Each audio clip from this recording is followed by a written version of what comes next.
जय हिंद दोस्तों, नमस्कार। दोस्तों, आज हम देखेंगे भरत महिमा। इसमें भगवान श्री राम को उनके पिता के द्वारा वनवास दिए जाने के बाद भरत उनको वापस बुलाने के लिए पैदल ही वन की ओर चल देते हैं। तो इस चीज़ का वर्णन इसमें किया गया है कि चलत प्यादे खात पल पिता दीन तजिराज। हालांकि आपको एक चीज़ और मैं बता दूं कि इसका आपको संदर्भ प्रसंग साथ में बताते चलेंगे ताकि कोई दिक्कत ना हो। के साथ साथ आपको लास्ट में एक चीज़ बताई जाएगी कि राजा दशरथ से रानी कैकेयी ने 2 वर मांगे थे। एक था भगवान श्री राम को 14 वर्ष का वनवास, दूसरा था भरत को राजगद्दी। तो अब ये 2 वर क्यों मांगे थे? और क्योंकि पहले क्या था, जब कैकेयी जो थी उनको श्राप मिला था कि वो लोहे की हो जाए, और उस श्राप की वजह से लोहा बन गई थी। तो वही श्राप उनके लिए क्या हुआ, एक तरह से आप समझिए कि चमत्कार का काम किया उनके लिए। तो उसी वजह से ये क्या हुआ कि कैकेयी ने कई बार दशरथ के प्राण बचाए, युद्ध में रचे, क्योंकि इनके सारथी कैकेयी ही रहती थी युद्धों में। तो हम ये बताएंगे लास्ट में, आपको ये सब सुनने को मिलेगा कि कैकेयी के माता पिता कौन थे, किस देश की रानी थी, और जो कैकेयी ने 2 मांगे थे वरदान, तो किस जगह पर ये वरदान मांगे थे, क्यों मांगा था ये वरदान? क्योंकि राजा दशरथ ने कहा था वर मांग लो, तो कैकेयी ने कहा मैं समय आने पर मांग लूँगी। तो ये चीज़ें आपको लास्ट में सुनने को मिलेगा। कैकेयी की पूरी आपको कहानी मैं लास्ट में बता दूंगा। तब तक के लिए आपको लास्ट का वेट करना पड़ेगा। तो आइए स्टार्ट करते हैं। इसका मैं आपको अगर संदर्भ बताना चाहूँ तो बता दूँगा, आप संदर्भ लिख लीजिए कि प्रस्तुत पद्यांश हमारी पाठ्य पुस्तक हिंदी के काव्य खंड में संकलित एवं गोस्वामी तुलसीदास द्वारा रचित भरत महिमा नामक शीर्षक से लिया गया है। बड़ा सिंपल है, ये आप लोग अपने से लिखना सीखिए। संदर्भ और प्रसंग अपने से लिखना सीखिए, क्योंकि व्याख्या तो आपको एक एक शब्द की मीनिंग बताई जाएगी, लेकिन संदर्भ प्रसंग आप अपने से बनाइए अभी, क्योंकि और बन जाएगा, कोई दिक्कत नहीं। फिर से देखिए एक बार संदर्भ में बताता हूँ। प्रस्तुत पद्यांश हमारी पाठ्य पुस्तक हिंदी के काव्य खंड में संकलित एवं गोस्वामी तुलसीदास द्वारा रचित भरत महिमा नामक शीर्षक से लिया गया है। आइए अब व्याख्या की ओर चलते हैं। चलत प्यादे खात फल पिता दीन तजिराजु जात मनावन रघुबरहि भरत सरिस को आजु। अब यहाँ पर भरत की महिमा का वर्णन है, भरत जी के, कि चलत प्यादे का मतलब पैदल। भरत जी पैदल चलते हैं, भगवान श्री राम को मनाने जाते हैं ना, बुलाने के लिए जाते। क्योंकि जब ये अपने ननिहाल थे, जब भगवान श्री राम को 14 वर्ष का वनवास हुआ था, तो ये आए बड़ा क्रोधित, बड़े गुस्से में हो जाते हैं और कहते हैं मैं मनाने उनको बुलाने जाऊँगा। तो चलत प्यादे पैदल चलते हैं, मतलब कुछ पहने नहीं रहते। खाते फल और अन्न त्याग दिए, फल सिर्फ खाते हैं। पिता दीन, पिता के द्वारा, दीन मतलब दिया गया, राज मतलब राज्य को, तज मतलब छोड़ दिया, और पिता के द्वारा दिए गए राज्य को छोड़ दिया। जात मनावन रघुबर, और रघुबर यानी भगवान श्री राम को मनाने के लिए जाते हैं, जाते हैं मतलब जाते हैं। तो भरत सरिस को आज, तो वही कह रही हैं जो वहाँ की नगर वधुएँ हैं, जो स्त्रियाँ हैं, कह रही हैं आज भरत सरिस मतलब समान को, मतलब कौन, आज मतलब तो आज भरत के समान पुण्य आत्मा अर्थात आज भरत के समान कौन है जो रघुबरहि अर्थात भगवान श्री राम को मनाने के लिए जा रहा है। यहाँ पर एक प्रसंग आता है कि जब भगवान श्री राम को पता चल ही जाता है कि भाई भरत आ रहा है, तो वन देवी को बुलाते हैं और वन देवी से कहते हैं कि वन देवी, मैं जिस मार्ग से आया हूँ उस मार्ग से सभी कंकड़ पत्थर कांटे वांटे हटा दो, मतलब एकदम साफ रहना चाहिए। वन देवी भगवान से कहते हैं भगवान क्यों? भगवान कहते हैं मेरा छोटा भाई आ रहा है भरत, तो उसको एक भी कांटे नहीं चुभने चाहिए, वो पैदल आ रहा है, जब कुछ पहना नहीं है पैर में। तो वन देवी कहती हैं कि भगवान क्षमा चाहती हूँ, लेकिन क्या आपके भाई इतने कोमल हैं, मतलब वो इतने वो हैं कि उनके पैर में कांटा चुभ जाएगा तो उन्हें दर्द होगा? उन्होंने कहा ना, बात ये नहीं है कि वो कोमल है उसके पैर में कांटा लगेगा कि दर्द उसे हुआ।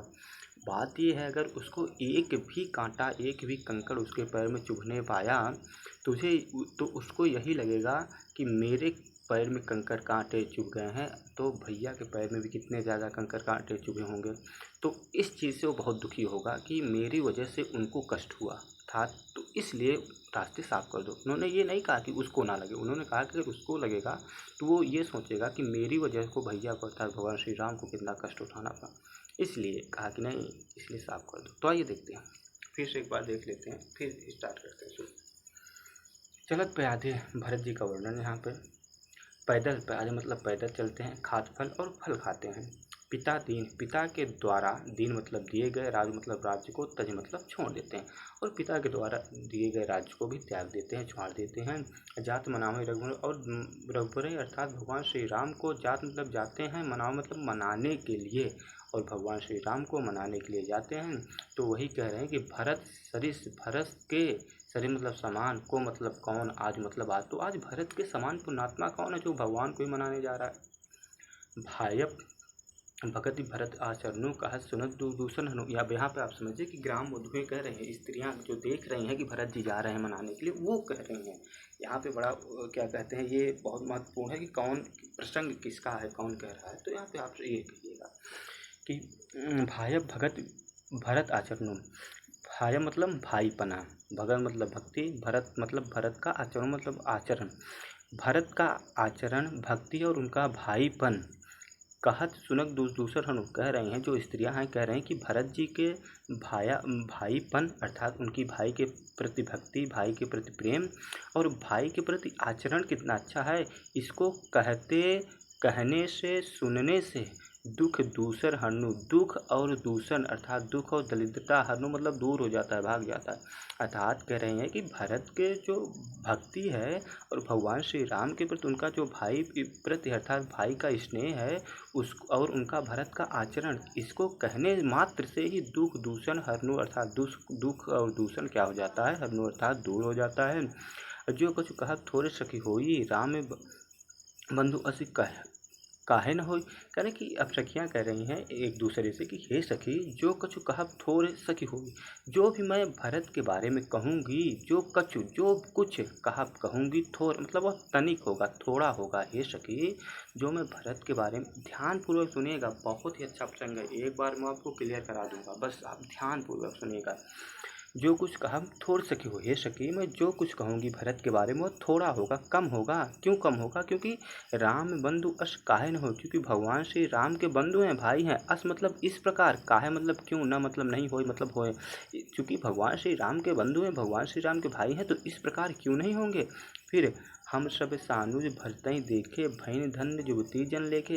करें हम सब स्त्रियां, जन यहाँ पर स्त्रियों के लिए आया जो कह रही हैं सानुज। अब देखिए सा प्लस अनुज, अनुज मतलब होता है छोटा भाई, सा मतलब साथ, तो हम सब सानुज अर्थात छोटे भाई के साथ अर्थात शत्रुघ्न, आप यहाँ कह सकते हैं ठीक, शत्रुघ्न। तो हम सब सानु अर्थात भरत के छोटे भाई शत्रुघ्न के साथ भरते ही देखे, भरत को देखे हैं। फिर से हम सब सानु, सा मतलब साथ, अनुज मतलब छोटे भाई, तो हम सब सानु अर्थात भरत के छोटे भाई के साथ भरत को देखे हैं।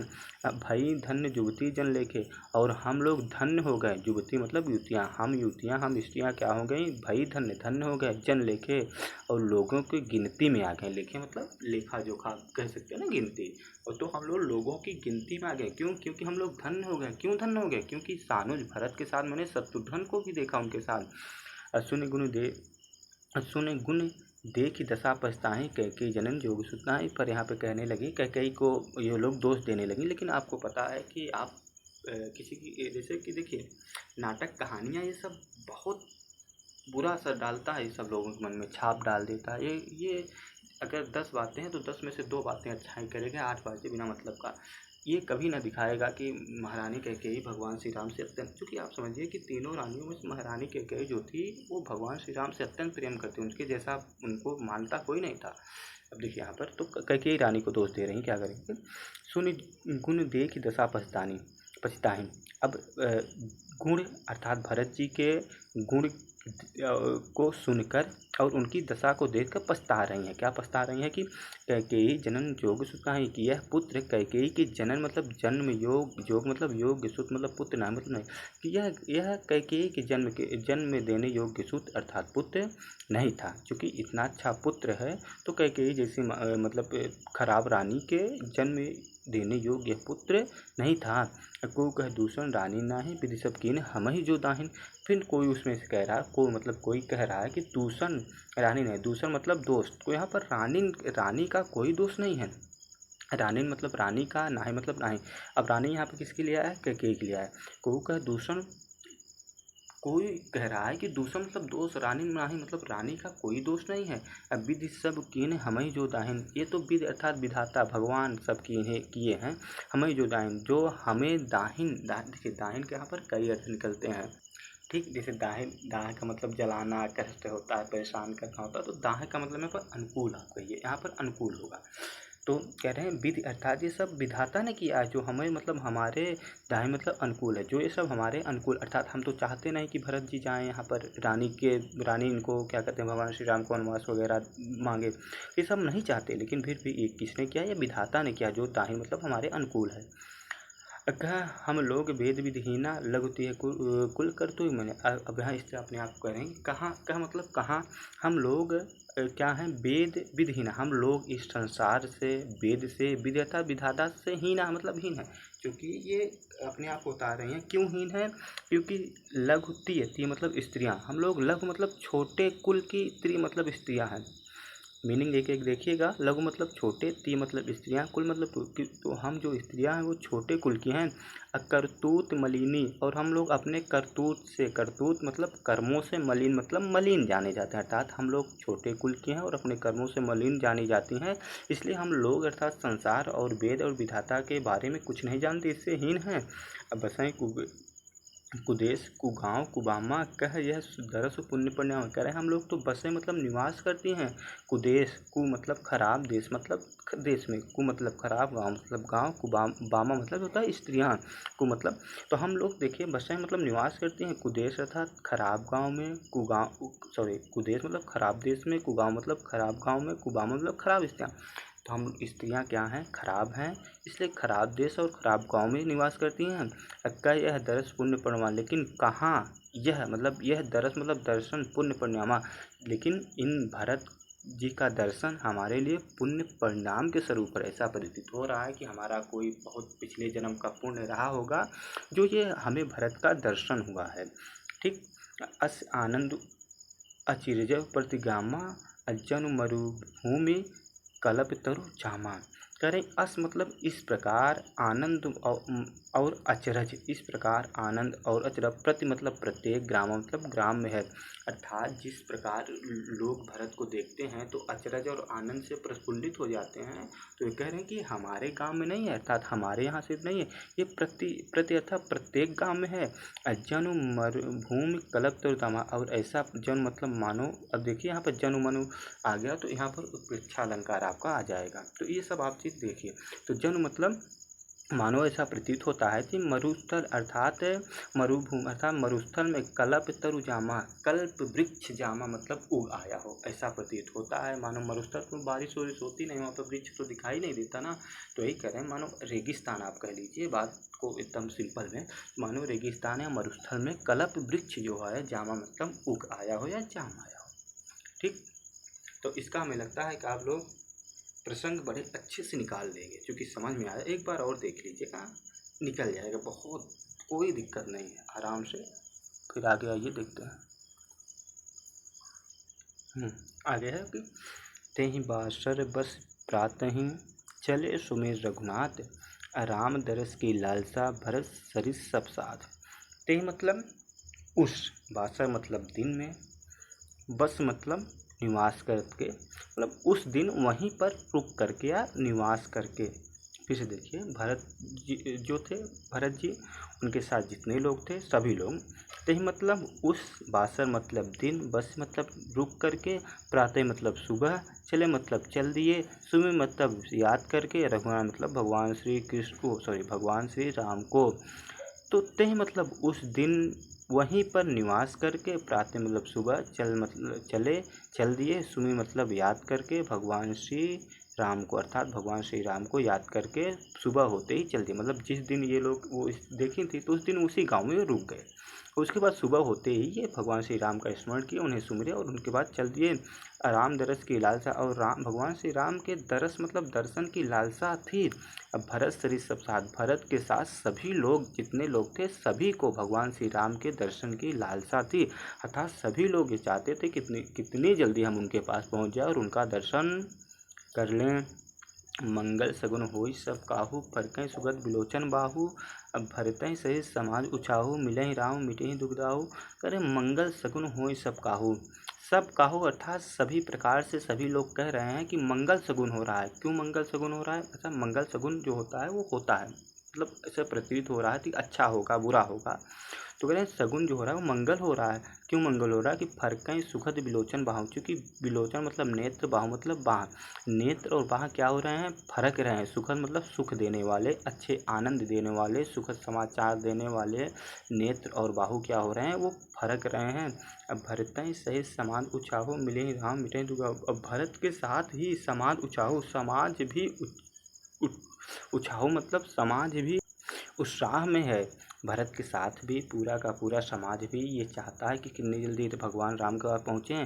अब उनके पास पहुँचे बाद मिला ही राम मिटे दुख दाहू, और भगवान श्री राम को देखते ही मिटे मतलब मिट जाएगा दुख दाहू, अर्थात दुख और तकलीफ कष्ट जो होते हैं जितने भी हैं सब के सब क्या हो जाएंगे? भगवान श्री राम के पास पहुँचते ही मिट जाएंगे। करत मनोरथ जस जिए जाके, करत मनोरथ, मनोरथ अर्थात कामना कर रहे हैं, जस मतलब जिसके, जिए मतलब मन में, जाके मतलब जैसे है, तो जिसके मन में जैसी इच्छा है वो अपने मन में वैसे वैसी इच्छा, क्योंकि लोग कहीं जाते हैं तो मन में इच्छा रहती है, उनके मन में कामना करते रहते हैं ना। तो वही कर रहे हैं, करत मनोरथ जस जी जाके, जिसके मन में जिसके जी में जैसी मनोरथ है जैसी इच्छा है वो ऐसे इच्छा कर रहा है, मतलब वो चीज़ मांग रहा है वो। जाहि सने सुरा सब छाके, ऐसे प्रतीत हो रहा है जैसे सुरा मदिरा में छाके मतलब मदमस्त हो गए हो, मदिरा के छाके हुए अर्थात मदिरा में बेहोश हो गए हैं, मदिरा के वश में हो गए हैं, इस प्रकार ये चल रहे हैं। अशिथिल अंग पग मग डही डोलें, अबिहुबल वचन प्रेम बस बोलें। उनके जो अंग हैं वो क्या होंगे? शिथिल होंगे। पग पैर जो हैं मग यानी रास्ते में, डही डोले अर्थात लड़खड़ा कर चल रहे हैं। जितने भी लोग चल रहे हैं भगवान श्री राम के दर्शन के लिए सभी के अंग क्या हो गए हैं? शिथिल हो गए हैं। पग अर्थात पैर, मग मतलब रास्ते में, डग डोलें अर्थात डगमगा कर डोल रहे हैं, मतलब एक रख रहे हैं यहाँ तो पड़ रहा है यहाँ, ठीक। क्यों? क्योंकि सने अर्थात प्रेम रूपी सुरा में सब छाके हुए हैं, प्रेम रूपी सुरा में सब डूब गए हैं, इसलिए उनके अंग शिथिल हो गए हैं और पैर कहीं के कहीं पड़ रहे हैं। अब बिहुबल, ध्यान दीजिए, बिहुबल मतलब होता है गला भर के, और सभी लोग जो बोल रहे हैं ना वो स्पष्ट नहीं बोल पा रहे हैं, वो सब गला भर के जैसे बोलते हैं ना, तो बिहुबल वचन प्रेम बस, अब प्रेम के वश में होकर सभी लोग बिहुबल वचन बोल रहे हैं। बिहुबल मतलब गला भर के बोलना अर्थात स्पष्ट ना बोलना। देखिए, राम सखा ते समय दिखावा, शैल से उमर सह सुझाव। उसी समय राम सखा, भगवान श्री राम के सखा, ये कौन है भगवान श्री राम के सखा? भगवान श्री राम के सखा हैं निषाद राज, ठीक। तो कहाँ थे? राम सखा तही समय, तो निषाद राजा आए यानी भगवान श्री राम के सखा आए तही मतलब उसी समय, मतलब समय दिखाओ मतलब, और दिखाया क्या? दिखा कि शैल शिरोमण सहज सुहावा, शैल शिरोमणि पर्वतराज किस पर्वत पे थे? तो पर्वत का नाम था कामदगिरि। कामदगिरि जो चित्रकूट में है, चित्रकूट में कामदगिरि पर्वत की ही परिक्रमा की जाती है। तो आप वहाँ पर और कुछ भी नहीं, आप मतलब उसी परिक्रमा ये होती है। मान लीजिए शिरोमणि जो लिखा है इसको आप पर्वत मानिए, तो यहाँ से आप स्टार्ट करेंगे परिक्रमा, चाहे यहाँ से करिए चाहे यहाँ से करिए यहाँ से, उसमें ये नहीं है नियम नहीं भैया कि यहीं से करिए, नहीं, आप यहाँ अगर उतरे हैं तो यहीं से परिक्रमा स्टार्ट कर दिए। आप यहाँ हैं तो यहाँ, तो इसका परिक्रमा किया जाता है लगभग 1.5 से 2 घंटे 3 घंटे, मतलब जो जैसे करता है लग जाता है। हम लोग तो मान लीजिए 1.5 घंटे 2 घंटे लग जाता है। तो ऐसे करते हैं। परिक्रमा करने के बाद इसी में सब मंदिर बने, इसी परिक्रमा में आपको हर चीज़ सामान खरीदने का मिल जाएगा, हर चीज़ सभी मंदिर मिल जाएगी। तो वही है कामदगिरि पर्वत चित्रकूट में। तो शैल सरोवर, यहाँ पर शैल सरोवर मतलब पर्वतराज कामदगिरि, सहज सुहावा, और सहज सुहा मतलब दिखा दिए कि भाई राम सखा आए उसी समय, और दिखाए मतलब दूर से ही कि जो पर्वतराज है कामदगिरि पर्वत वो दिख गया, तो उसे दिखा दिए, ठीक। जासु समीप सरित पय तीरा, सिए समेत बसई देवबूरा, जासु समीप सरित पय तीरा। तो जासु समेत इसी समीप मतलब उसी के पास सरित पर तीरा उसी नदी के पैसुई नदी है वहाँ पर, तो उसी पैसुई नदी के तीरा मतलब तीरे अर्थात किनारे पर सीय मतलब सीता के समय मतलब सात बसें मतलब निवास करते हैं, दो मतलब दो बीरा मतलब बीर। तो उस और उसे पर्वत भगवान श्री राम के सखा बताया कि इसी पैसुई नदी के किनारे अर्थात तीरे अर्थात किनारे सीता जी के समेत अर्थात सात दो बीरा निवास करते हैं, अर्थात भगवान श्री राम और लक्ष्मण जी यहाँ पर निवास करते हैं। और देख ही करें सब दंड प्रणाम, तो दूर से ही मतलब जैसे ही बताया भैया 4 किलोमीटर 10 किलोमीटर दूर से दिखा दिए, तो जब दिखाया तभी से दूर से देख करें सब दंड प्रणाम, देखते ही सब दंडवत प्रणाम। अब दंडवत प्रणाम कैसे कहते हैं, लेट के प्रणाम करने को दंडवत प्रणाम कहते हैं। तो देख करें सब दंड प्रणाम, तो उतनी दूर से देखते ही भैया सब लोग दंडवत प्रणाम करने लगे। कहीं जय जानकी जीवन राम, और कहने लगे कि जय हो जानकी अर्थात जानकी के जीवन अर्थात भगवान श्री राम की जय हो। देखिए यहाँ पर कितना अच्छी बात एक कही गई है, आप लोग अगर ध्यान देंगे तो जैसे यहाँ पर लिखा है कह जय जानकी जीवन रामा, जैसे यहाँ रामा लिखा है ना, जैसे आप लोग कहते हैं हरे रामा हरे कृष्णा, तो कृष्णा रामा, अब रामा सीता जी, कृष्णा राधा जी, राम सीता जी, कृष्ण राम। तो अगर आ लगा देंगे मात्रा तो यहाँ स्त्री हो जाए, जैसे अध्यापक अध्यापिका, शासक शासिका। तो इस प्रकार यहाँ पर बड़ा की मात्रा लगाने से स्त्रीलिंग आ जाता है। तो आप लोग यहाँ पर जैसे अगर राम कर रहे हैं तो यहाँ पर कह रहे हैं हरे रामा हरे कृष्णा, तो नहीं रामा, अच्छा मैं गलत नहीं कर रहा हूँ उसको, लेकिन राम हरे कृष्ण हरे राम हरे कृष्ण। खैर आगे देखते हैं। प्रेम मगन अस राज समाजू जनु फिर अवध चले रघुराजू। तो प्रेम में मगन है, अस मतलब इस प्रकार, राज समाजू राज्य और समाज इस प्रकार प्रेम में मगन है। जनु मतलब मानो ऐसा प्रतीत हो रहा है कि फिर अवध चले रघुराजू, मानो ऐसा प्रतीत हो रहा है कि अवध चले मतलब भगवान श्री राम अवध की ओर लौट रहे हों, अवध चल दिए हों। इस प्रकार समाज और राज जो है प्रेम में मगन है। भरत प्रेम ते समय जस तस कही सकै न शेषु। अब करें भगवान जब भरत जी देखे कि भैया मिल गए, इसी पर्वत पे हैं ये बैठे, तो उस समय भरत प्रेम ते ही समय, ते मतलब उस समय मतलब समय, तो उस समय भरत का प्रेम इस प्रकार था जैसे जैसे तस मतलब तैसे कही मतलब कह नहीं सकता था, सकै मतलब सके, न मतलब न, शेष मतलब कि ओ या कहे या सर्फनाग कह लीजिए, शेषनाग करें। तो भरत के प्रेम की उस समय जो व्याख्या थी वो कोई नहीं कर सकता था शेषनाग भगवान शेषनाग भी नहीं कर सकते थे जितना भरत के प्रेम था। कबहि अगम जिम ब्रह्म सुख अह मम मलिन जनेश। कभी और कवियों के लिए अगम है जिम मतलब जिस प्रकार ब्रह्म सुख, जिस प्रकार, एक मिनट यहाँ पे पहले आप इतना देखिए, कभी अगम जिम, कवियों के लिए अगम है, जी मतलब जिस प्रकार कवियों के लिए अगम है, क्या अगम है, ब्रह्म सुख। अब यहाँ पर अलग कर दिए, अहमम मलिन जनेश, जनेश मतलब लोग जो मलिन और अहंकारी मलिन और अहंकारी लोग हैं, उनके लिए ब्रह्म सुख जिस प्रकार ब्रह्म सुख जो है जिस प्रकार उनके लिए आगम है, उसी प्रकार कवियों के लिए भी ब्रह्म सुख आगम है। ठीक, अगर ना समझा तो एक बार ऐसे देख ले, कभी अगम जिम ब्रह्म सुख, कवियों के लिए तो उसी प्रकार आगम है ब्रह्म सुख, कवियों के उसी प्रकार आगम है। अस मम मलिन जनेषु, जिस प्रकार मलिन और अहंकारी लोगों के लिए ब्रह्म सुख, उसी प्रकार कवियों के लिए आगम है। कवियों के लिए तो उसी प्रकार आगम है जैसे अर्थात जिस प्रकार मलिन और अहंकारी लोगों के लिए ब्रह्म सुख। आइए आगे देखते हैं। सकल स्नेह शिथिल रघुबर के गए कोष दुई दिन का ढके। सकल यानी संपूर्ण अर्थात सभी लोग, स्नेह मतलब प्रेम में शिथिल मतलब शिथिल हो गए, रघुबर अर्थात भगवान श्री राम के, सभी लोग भगवान श्री राम के प्रेम में शिथिल हो गए। गए कोष दुई दिनकर ढल गए, 2 ही कोष गए थे तभी दिनकर था भगवान सूर्य ढल के मतलब ढल गए, अर्थात सभी लोग भगवान श्री राम के प्रेम में शिथिल हो गए और 2 ही कोष चले थे तभी क्या हो गया, सूर्यास्त हो गया, अर्थात ज़्यादा दूर तक चल भी नहीं पाए। जलु थलु देखि बसे निस बीते, कीन गवन रघुनाथ प्रीत थे। जल और थल अर्थात पानी की व्यवस्था देखकर और ठहरने की अच्छी उत्तम व्यवस्था देख के, जल थल मतलब पानी की और रुकने की अच्छी व्यवस्था देख करके बसे मतलब रुक गए, निस मतलब रात, बीते मतलब बिताने के लिए, और वहीं पर रात बिताने के लिए रुक गए। अकीन गौन रघुनाथ प्रीति, और सुबह होते ही गौन मतलब चल दिए, रघुनाथ मतलब भगवान श्री राम के प्रीति मतलब प्रेम में, और सुबह होते ही भगवान श्री राम के प्रेम में चल दिए। अब हुआ राम रजनी अवशेषा जागे सी सपन अस देखा। और देखिए, अब देखिए, हुआ मतलब जहाँ भगवान श्री राम थे, रजनी अर्थात रात, अवशेषा मतलब अभी थी, अर्थात रात अभी शेष थी, तभी जागे सी सपन अस देखा, तभी सी मतलब सीता माता ने, जागे मतलब जाग गई, और सपन अस देखा और इस प्रकार सपना देखा। फिर से, हुआ राम रजनी अवशेषा, अभी वहाँ पर रात्रि थी, तभी अवशेषा मतलब थी, व्यतीत नहीं हुई थी पूरी रात, जागे सी सपन अस देखा, तभी सीता जी ने जागा और इस प्रकार सपन देखा। क्या देखा?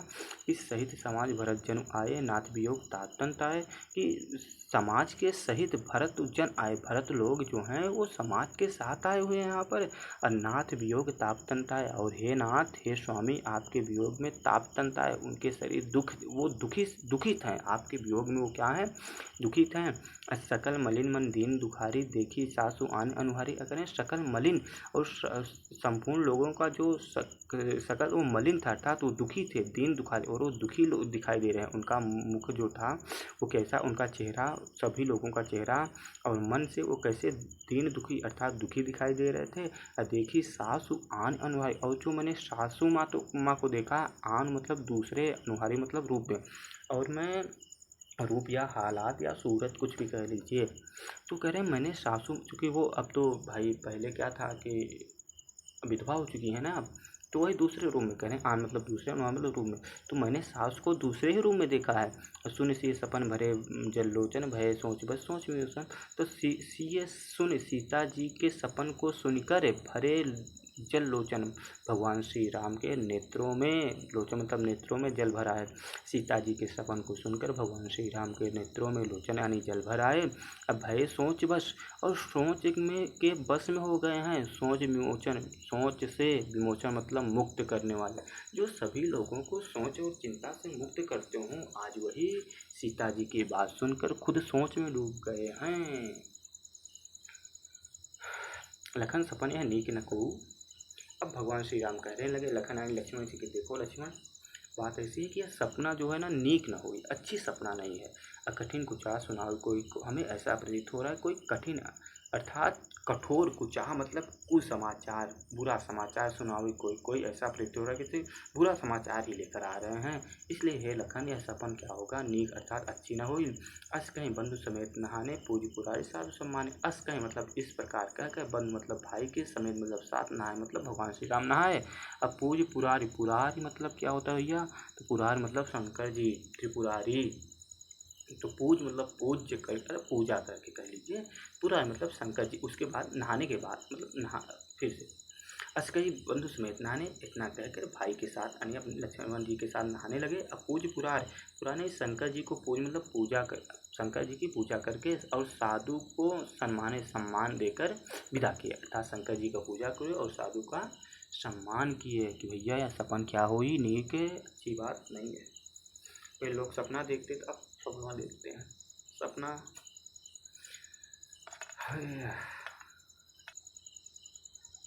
ये छंद आ गया। सनमानि सूर्य मुनि बंदी बैठ, उत्तर दिश देखत भय। उत्तर लिखा है, उत्तर होगा। नव धूरी खगमिंद भूरी भागे, विकल प्रभु आश्रम गए। अब देखिए, सनमानि सूर्य, सुर अर्थात देवताओं को, मुनि मतलब मुनियों को, देवताओं को सम्मान देकर, देवताओं की पूजा करके, आप ऐसे समझिए ना। देखिए अपने शब्दों में समझिए, यहाँ पर सम्मान मतलब सम्मान देकर, लेकिन आप पूजा पाठ कर लीजिए ना, तो क्या दिक्कत है, समझ आना चाहिए, बात खत्म। तो सुर मतलब देवताओं को, सम्मान मतलब पूजा करके, भगवान श्री राम देवताओं की पूजा करके, और मुनि बंदी और मुनियों की वंदना करके बैठे, उत्तर दिश देखत भय, उत्तर दिशा की ओर मुख करके बैठ गए और देखने लगे, क्योंकि उत्तरी दिशा से आएंगे ये लोग। तो वही सुबह सुबह ये नहाए धोए, हटो यार, सुबह सुबह से नहाए धोए, और नहाने धोने के बाद भगवान की पूजा पाठ किए, मुनियों की वंदना किए, और उत्तर दिशा की ओर मुँह करके बैठ गए। नभ धूर खग मृग भूरि भागे, विकल प्रभु आश्रम गए।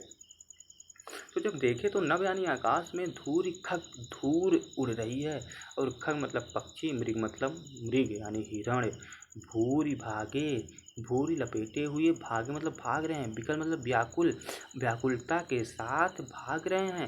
अब प्रभु आश्रम गए और भागते भागते प्रभु भगवान श्री राम के आश्रम आ गए। और तुलसी उठे अवलोक कारण काहे चित सकचित रहे। और तुलसीदास जी कह रहे हैं कि देखो यहाँ पर भगवान श्री राम उठे, अवलोक मतलब देखने के लिए, अवलोक मतलब देखने के लिए कि कारण का, कि क्या कारण है। चित सकचित भय, और उनके मन में सकचित अर्थात चिंता सताने लगी, मन उनका संकुचित हो गया। भाई देखो कुछ गड़बड़ है, तभी ये आकाश में धूल उड़ रही है। खग यानी पक्षियाँ और मृग भाग भाग कर व्याकुलता के साथ भगवान श्री राम के आश्रम आ गए।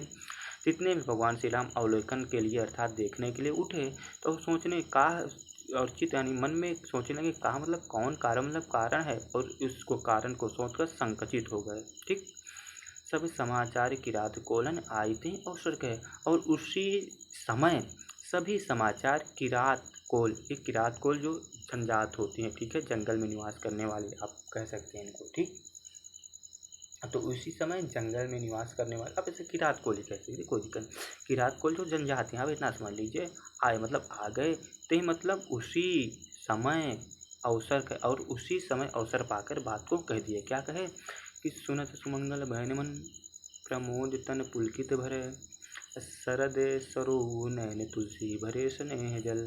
सुनत सुमंगल बहन, और जो किरात कोल थे वो सुनत, उनके सुमंगल अर्थात अच्छे वचन को, बयान मतलब वचन को, सुनत मतलब सुन करके, उनके अच्छे समाचार को, बयान मतलब वचन को सुन करके, मन प्रमोद तन पुलक भरे, मन में प्रमोद और तन के, मन में प्रेम भरा, और तन को अर्थात उनकी शरीर पुलकित हो गई। अर्थात आप ऐसा कहिए कि उनके वचन को सुनकर भगवान श्री राम खुश हो गए। शरद सरोह नैन तुलसी भरे स्नेह जल, शरद सरोह नैन तुलसी भरे स्नेह जल। ठीक, तो जो किरात थे अर्थात वनवासी लोग थे, तो इन अच्छा यहाँ थे शरद सरोह, शरद मतलब शरद के, सरोह मतलब कमल, तो कमल रूपी नेत्र। तो अब यहाँ पर भैया कल्पना की जा रही है, कमल रूपी नेत्र। तो फिर से शरद सरोह, सरोह मतलब नेत्र होता है, तुलसी भरे स्नेह जल, तो कह रहे हैं भगवान श्री राम के कमल रूपी नेत्र में स्नेह की वजह से जल अर्थात आंसू धारा आ गए। आप इतना कह लीजिए, फिर से देख लीजिए, बहुत अच्छा है।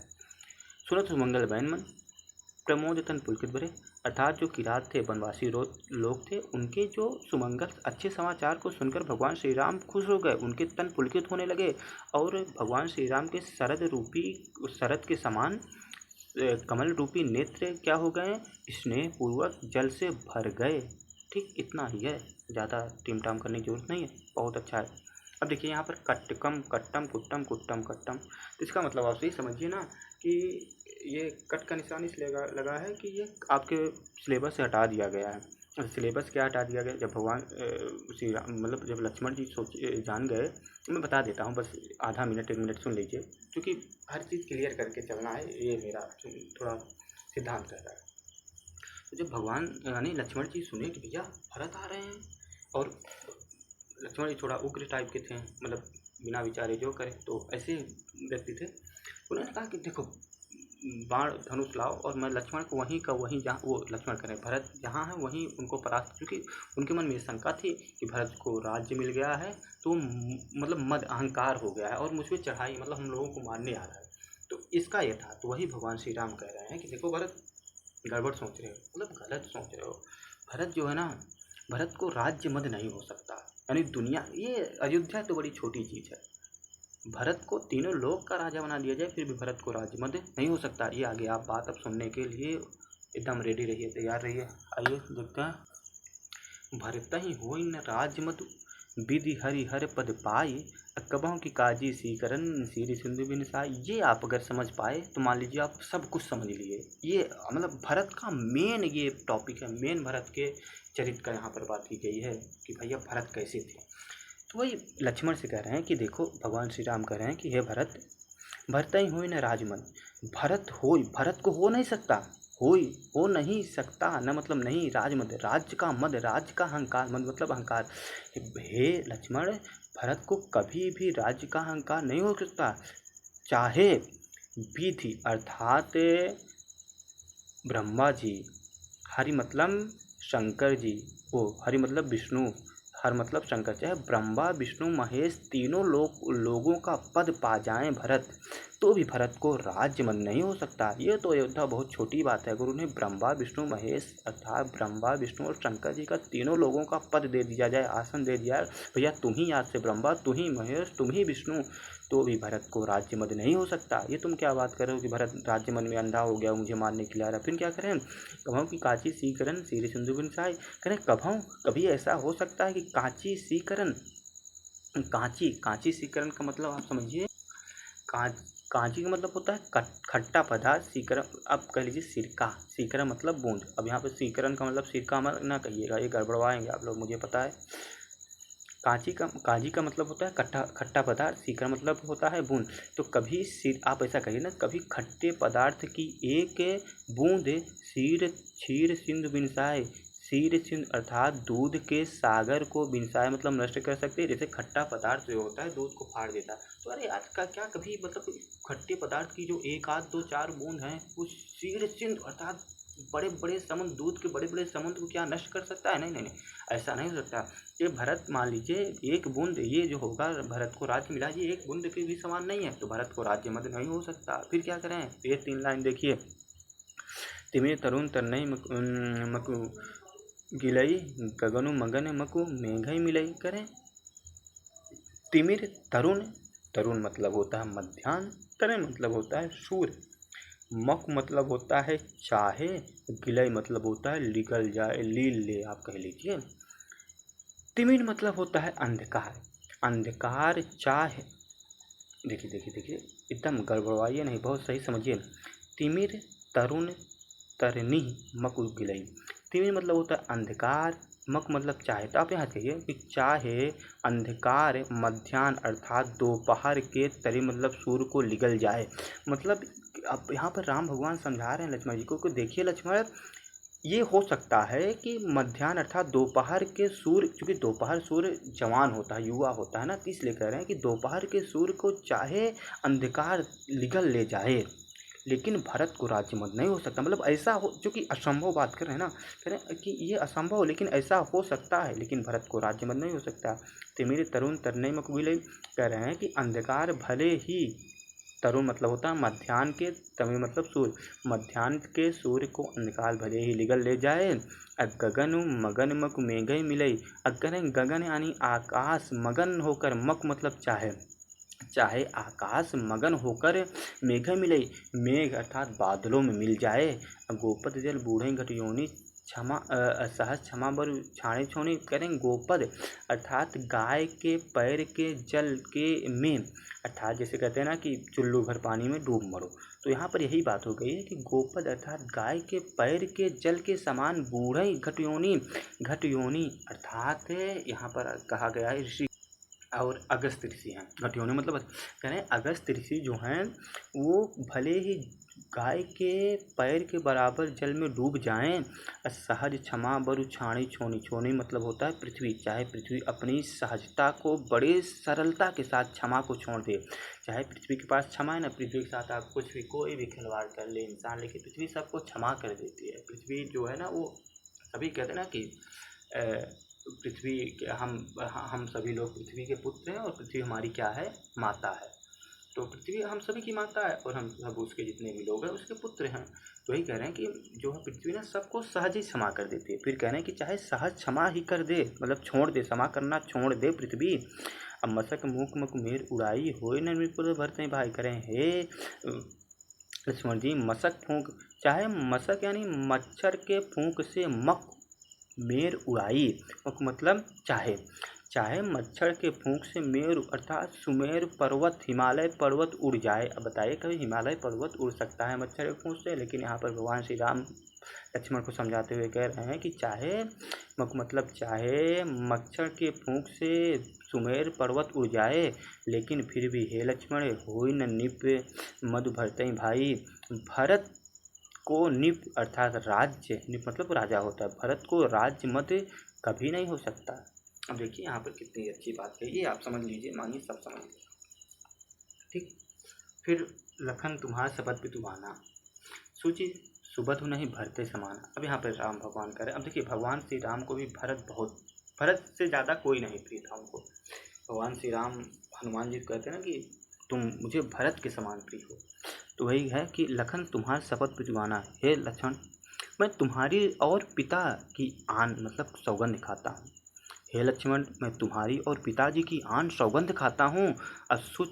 शुच मतलब पवित्र, सुबध मतलब सुंदर, भाई नहीं मतलब नहीं, भरत समान, भरत के समान कोई पवित्र और सुंदर अच्छा भाई नहीं हो सकता।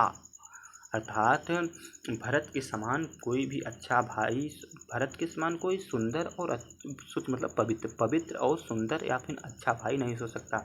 एक रामायण के भाई हैं जो राज्य छोड़ दिए, और एक महाभारत के भाई हैं जो 5 गांव नहीं दे सकते। अब देखिए कितना इसमें मतलब वो हो गया ना। फिर सगुन खीर अवगुण जल ताता, मिलहि रचय परपंच विधाता। यहाँ पर ये आप समझ लीजिए, आपके लिए इम्पोर्टेंट है। इसको आप देख लिए, ये आपको आ गया तो मानिए बहुत सही है।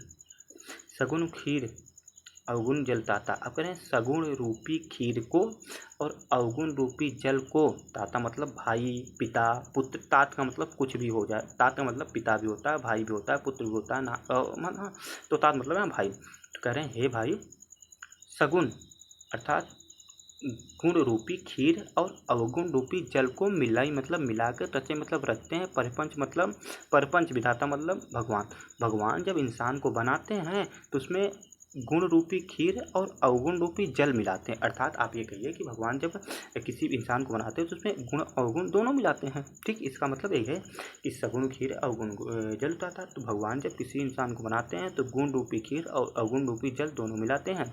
अब मिलाकर ही परिपंच विधाता, ये विधाता परिपंच रखते हैं। अब भरत हंस रविवंश तड़ागा, जन्म कीन गुण दोष विभागा। करें भरत जो है वो हंस रविवंश तड़ागा, इस भरत हंस करें, भरत वो हंस है, रविवंश तड़ागा, इस क्या कहते हैं रघुवंश रूपी तालाब का वो भरत वह हंस है कि जन्म कीन गुण दोष विभागा। कहें रघुवंश रूपी तालाब का भरत वह अंश है, रघुवंश रूपी, चूँकि रघुवंशी थे ये लोग, तो रघुवंश रूपी तालाब का भरत वह हंस है जो जन्म कीन गुण दोष विभाग, जो जन्म लेकर कीन मतलब कर दिया गुण और दोष का विभाग। क्योंकि अभी तक ऐसा नहीं हुआ था कि कोई व्यक्ति एकदम दोषी हो, कोई व्यक्ति के अंदर दोष ही ना हो, ऐसा अभी तक नहीं हुआ था। लेकिन भरत जो है वो रघुवंश अर्थात हमारे कुल में जन्म लेकर कीन गुण दोष विभागा, गुण और दोषों का विभाग कर दिया। गहि गुण पय तजी अवगुण बारी, निज जस जगत कीन उजियारी। करें गहि गुण पय तज अवगुण बारी। गहि मतलब गहि गुण पय तज अवगुण बारी। गहि गुण पय मतलब दूध। तो भरत ने गुण रूपी दूध को गहि लिया अर्थात ग्रहण कर लिया, तज मतलब छोड़ दिया, अवगुण बारी, वार मतलब होता है जल पानी, और अवगुण रूपी पानी अर्थात जल को तज मतलब छोड़ दिया। क्योंकि भरत ने ये जन्म जो है गुण अवगुण को अलग किया ना, तो गहि मतलब गुण रूपी दूध को ही भरत ने चुना है, लेकिन अवगुण रूपी बारी यानी जल को छुआ तक नहीं है। निज जस, निज मतलब खुद के, जस जगत केनु और खुद के वजह से जगत यानी संसार में केन उजियारे मतलब ये उजाला किया है, जगत में अच्छाई कमाया है। कहत भरत गुणशील स्वभाव, प्रेम प्योध मगन रघुआई। और कहत भरत गुणशील स्वभाव, और भरत के गुण और शील स्वभाव को कहते हुए भगवान श्री राम प्रेम पयोधि गगन रघुराई, प्रेम के वश में होकर या प्रेम रूपी सागर, पयोध मतलब सागर, प्रेम रूपी सागर में मगन हो गए। अर्थात भगवान श्री राम भरत के वचन, भरत के बारे में बताते बताते प्रेम रूपी सागर में मगन हो गए। तो आज लंबा हो जा रहा है, लगभग 40 मिनट का क्लास हो गई है। तो फिर अब अगले पार्ट में हम देखते हैं कि आगे क्या होता है। फिर भी आपसे एक वादा भी किया गया है कि कैकेयी के बारे में भी बताना, बस 2 मिनट सुन लीजिए, बस 2 मिनट। देखिए मैंने बताया था कि कैकेयी के बारे में बताऊंगा पूरा का पूरा। देखिए कैकेयी के पहले माता पिता का जान लेते हैं। कैकेयी जो थी वो कैकेय देश के राजा अश्वपति और शुभ लक्षणा अर्थात उनके जो पिता थे वो अश्वपति थे और उनके जो माता थे वो सुलक्षणा की इकलौती पुत्री थी। अर्थात उनके भाई तो थे लेकिन जो लड़की थी मतलब बहन ये एक ही थी। एक बार क्या हुआ, मैंने बताया था इनको श्राप दिया था दुर्वासा ऋषि ने। देखिए इसकी दो कहानी प्रचलित है, सुन लीजिए। एक बार क्या हुआ कि ये जब छोटी थी तो दुर्वासा ऋषि इनके यहाँ पहुँचे और ये उनका जो एक लिए रहते हैं अपने समझिए एक छड़ी लिए रहते हैं अपने साथ ऋषि। तो उस छड़ी को ये दुर्वासा ऋषि रख दिए कहीं और वो ध्यान नहीं दिए। तो जो कैकेयी थी वो उस छड़ी को ले जाकर सोचिए खेलने का वस्तु ले जाकर अपने जहाँ खेलती थी वहाँ ले जाकर वो रख दी। जब इनका दुर्वासा ऋषि का चलने का वक्त हुआ तो दुर्वासा ऋषि अपनी छड़ी ढूंढने लगे। तो कहे भैया छड़ी नहीं। तो फिर कैकेयी नरेश जो अश्वपति थे उनके पास पहुँची, भैया छड़ी नहीं मिल रही है इनकी। उन्होंने कहा भाई पूरे नगर में ढूंढवा दिया है, फिर पूरे राज्य में ढूंढवा लाया लेकिन छड़ी नहीं मिली। भाई उस बेचारी छोटी कैकेयी के खिलौने के स्थान पे कौन जाए देखने। तो उन्होंने कहा, फिर जो राजा लोग थे सभी लोग वो दुर्वासा ऋषि पे कहने लगे कि यार देखो आप लेकर ही नहीं रहे थे ऋषिवर, अब लेकर आए होते तो पूरे राज्य में ढूंढवा दिया गया, कहाँ कहीं ना कहीं तो मिल जाती। अब दुर्वासा ऋषि को गुस्सा लगी, क्रोध आया कि भाई हमें झूठा ठहराया जा रहा है। अब ब्राह्मणों और ऋषियों को झूठा ठहराया जाए मतलब उनको सबसे बड़ा यही लोग गलत करते हैं, उनको झूठा ठहराते हैं। उनके सामने झूठ नहीं बाकी कुछ भी करिए। तो उनको झूठा ठहराया जाने लगा तो उन्हें क्रोध लगा, कहा कि मैं अभी दूध का दूध पानी का पानी अलग कर देता हूँ। उन्होंने जल लिया अपने कमंडल से और हाथ में और मंत्र फूंका, कहा कि जो भी मेरी छड़ी लिया होगा वो तुरंत लोहे का हो जाए। पास में खड़ी बेचारी छोटी सी बच्ची यानी कैकेयी लोहे की बन गई। सभी लोग उनमें विनय करने लगे, भैया भैया भैया क्या कर दिया महाराजा। उन्होंने कहा भाई श्राप है, अब ये मुक्ति कहा बहुत सी बाकी है दुर्वासा ऋषि की। तो उन्होंने कहा कि चलो मैं इसे, ये कठोर तो रहेगी लोहे की ही लेकिन मैं इसे इतना कोमल बना देता हूँ अर्थात देखने में इतनी सुंदर लगेगी ये। तो उन्होंने फिर मंत्र फूंका और कहा कि ये इसकी लोहे की कठोरता तो मैं कम नहीं कर सकता, अंदर से वज्र के समान रहेगी लेकिन देखने में अत्यंत। तो फिर उन्होंने मारा फूंक और उसके बाद ये हो गई एकदम अपने असली रूप में आ गई और फिर मतलब कठोरता उनकी लोहे की वही थी और ये अपने और अत्यंत सुंदर हो गई। जब इनके विवाह हुआ तो विवाह हुआ इनका राजा दशरथ के साथ। तो ये क्या करती थी कि जब ये जाती थी लड़ाई के लिए, राजा दशरथ जाते थे तो ये इनके साथ सारथी के साथ जाती थी। तो ऐसा ही एक बार देवताओं और राक्षसों यानी दानव असुरों में क्या हुआ, युद्ध हुआ। उसे हम देवासुर संग्राम कहते हैं, नाम जाने जाते हैं। तो देवासुर संग्राम में कैकेयी जाने लगे जब राजा दशरथ, इंद्र ने इन्हें बुलाया था राजा दशरथ को कि भैया आ जाओ हमारी मदद करो। तो जब राजा दशरथ जाने लगे तो देवासुर संग्राम में तो जब कैकेयी ने कहा भाई हम भी चलेंगे तो राजा दशरथ कहे ठीक है चलो। तो ये चल दी और चलने के बाद इन्होंने क्या किया कि सारथी बन के गए। तो जब पहिया, एक बार क्या हुआ कि संग्राम हो रहा था तो पहिए की जो कील थी वो टूट जाती है और धुरी जो है धुरी से अलग हो जाती है। तो पहिए की कील के जगह पर उन्होंने क्या कर दिया, रथ के पहिए में अपनी अंगुली लगा दी और कील का खास क्योंकि उनका अंगुली लोहे का है। तो उन्होंने यहाँ पर एक वर मांगा, ने कहा कि भैया तुमने हमारी जान बचाई है। कैकेयी से राजा दशरथ ने कहा भाई अगर रथ गिर जाता तो मेरी मृत्यु हो जाए, कोई मुझे बाण मार देता, कोई भी तीर मार जाता, मैं मर जाता, तुमने मेरे प्राणों की रक्षा की है, इसे तुम वर मांगो। रानी ने कहा कि देखो पति की रक्षा, जीवन की रक्षा करना हर पत्नी का धर्म होता है और मैंने अपना धर्म पालन किया। और रही बात वचन की तो सही समय आने पर मैं मांग लूँगी। दूसरी बात, एक बार क्या हुआ कि ये भी हमेशा युद्ध में जाती थी, इसको तीर लगने वाली थी तभी ये खड़ी हो जाती, सामने आती, इनका लोहे का शरीर ही था तो इनके तन से लग कर चली जाती है तीर, इनको असर ही नहीं होता। तो फिर कहा कि चलो हमारे प्राणों की रक्षा की हो फिर वर मांगो। तो उन्होंने कहा देखो महाराज, फिर यही बात उन्होंने कहा कि देखो पत्नी का धर्म होता है पति के जीवन की रक्षा करना, वक्त आने पर मैं आपसे अगर आप वर देना चाहते हैं तो मांग लूँगी। और उसके बाद ये थे इनके 2 वर। मंथरा दासी के समझाने पर इन्होंने क्या कर लिया, 2 वर मांग लिए। पहला, भरत जी को राजगद्दी, राम भगवान को 14 वर्ष का वनवास। देखिए यहाँ पर एक चीज़ और आपको मैं कन्फर्म कर दूँ कि कुछ लोग यहाँ पर हैं जो कि ये कहानी बताएंगे कि जो कैकेयी थी ये दुर्वासा ऋषि की बहुत ज़्यादा सेवा सत्कार करती थी शुरू से, इसलिए श्राप इन्होंने उन्हें आशीर्वाद दिया कि चलो तुम्हारा एक अंग लोहे का हो जाएगा। हालांकि देखिए ये कहानी भी आपको सुनने को मिली, कहीं कहीं कुछ लोग यही जानते हैं लेकिन ये थोड़ा हमें नहीं लगता कि थोड़ा ठीक ठाक होगा, क्योंकि देखिए मैंने बहुत सर्च किया इस चीज़ के बारे में, तब मैं ये वीडियो आपको 4-5 दिन पहले ही दे देता, लेकिन बहुत सर्च करने के बाद, हालांकि बहुत मतलब वैसे लोगों से पूछा तो पता चला कि ये सब चीज़ें हैं, इसलिए मैंने कहा चलो आपको थोड़ा जानकारी भी दे देते हैं, क्योंकि पढ़ाई के साथ साथ ये सब जानकारी मिल जाए तो ज़्यादा अच्छी चीज़ है।